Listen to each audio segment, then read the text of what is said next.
Mga kasuki sa Jadoy Vlog, susubong adlaw mga kasuki, naglakad kami sa baryo para bisitahon namon ang amon nga mga piglis mga kasuki kung kamusta na sila. Kag napansin namon ni mga kasuki no ang pagkadamo-damo sa mga kambing, nagalinyag sila mga kasuki, ginasunod gid nila ang ilang nga amo mga kasuki, nasugataan namon sila sa dalan mga kasuki no. Kagari namon mga piglis mga kasuki, buyag-buyag lang mga kasuki kasi after 1 month and 3 days pa lang sila mga kasuki, buyag-buyag na ilang mga lawas mga kasuki. Perti na sila pa kaunon mga kasuki, kag ginalimpyuhan na sa amon nga nag-alaga sa amon nga mga piglis mga kasuki no, kay pakaunon ko na gani sila. Kag napansin ko ni nga nyug mga kasuki kagamay-gamay pero perti kadamo sang bunga mga kasuki, kag kanami ng tanawon mga kasuki no, kay gasidlak lang adlaw.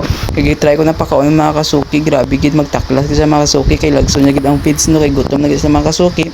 Sang kaagaw ni mga kasuki alas 6:40 mga kasuki, kipakaon na namon sa mga kasuki, kay aga kami naglakad rin mga kasuki para pakauno ng amon mga piglis. Kag naghatod kami sang feeds mga kasuki, 25 kilos mga kasuki, buyag-buyag lang sa mga kasuki, kay kuan man sa pakauno. Kag nagdiretso kami diri sa amon nga parents mga kasuki, kay nagluto man sila aga pa sa nagluto sang sudan para diri na lang daw kami mag breakfast mga kasuki.